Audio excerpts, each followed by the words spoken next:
Hello, xin chào các bạn đã quay trở lại với review 5 phút. Ở cuối tập trước, sau khi hoàn thành khảo nghiệm mà Hàn Khiếm đưa ra, Sa Ma đoàn cấp soái của Long Hạo Thần đã trực tiếp nhận 16 nhiệm vụ và lên đường tiến vào lãnh địa ma tộc. Khi đặt chân đến Tinh Tầm Thành, Long Hạo Thần đi đến liên hệ Thương đoàn Nguyệt Dạ nhờ giúp đỡ. Thế nhưng lúc bấy giờ đã có sự cố xảy ra. Một đám binh sĩ tự xưng là người của phủ chấp chính muốn thu phí trị an. Đáng nói là những loại phí bọn chúng nêu ra đều hết sức vô lý. Dĩ nhiên, đám người Long Hạo Thần không chấp nhận nộp tiền phí vớ vẩn này. Chính vì thế, đám binh lính kia đã bao vây bọn họ và quyết định ra tay.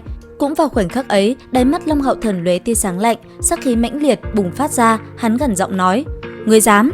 Một tiếng gầm lên, trong Thương đoàn Nguyệt Dạ như có sét đánh ngang tai. Quan binh chỉ là tôm tép, sao chịu được tiếng giống tràn ngập tinh thần lực của Long Hạo Thần. Sắc mặt bọn chúng trong nháy mắt đã trắng bệch. Thấy vậy, Long Hạo Thần hất hàm kêu một tên đến phủ chấp chính, kêu trưởng quan hoặc quân sự tổng trưởng phủ chấp chính Tinh Tầm Thành đến đây một chuyến. Từ khi Long Hạo Thần trở thành một kỵ sĩ, kẻ địch hắn đối mặt đều là ma tộc, tiếp xúc nhân loại cũng toàn là anh hùng, xông xuổi xa trường.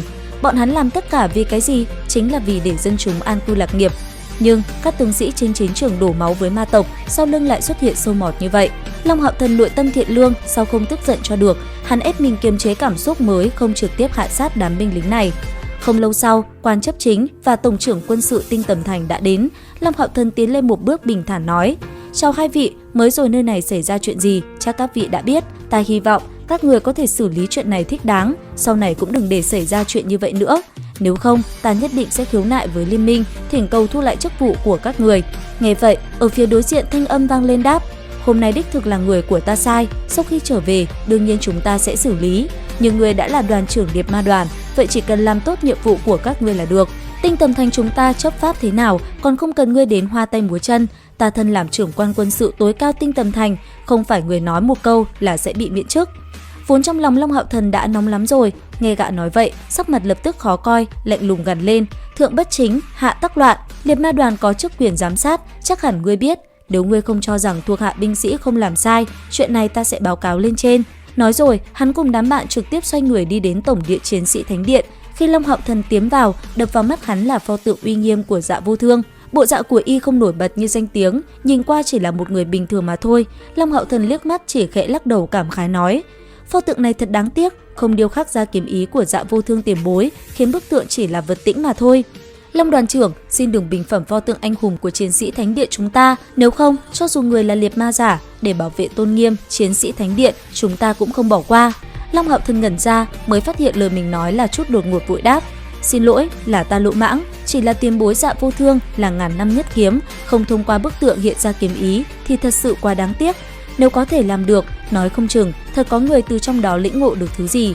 Lời vừa dứt, quang kiếm trong tay hắn lập tức phóng thích ra. Phát hiện ra vật này, tất cả mọi người đều kinh ngạc. Bọn họ cho rằng hắn đến là vì trả lại quang minh nữ thần Vĩnh Thán. Thế nhưng Long Hạo Thần lập tức phát uy ra kiếm ý, hắn lạnh giọng lên tiếng: "Ta đến đây không phải để trả kiếm, thần kiếm nên dùng để trảm yêu trừ ma và tái hiện quang minh." Cũng trong lúc này, ở một nơi khác, biết tin Tam Đại Quân Vương lại thất bại trong kế hoạch tiêu diệt Austin Griffin, ma thần hoàng, vô cùng bực tức.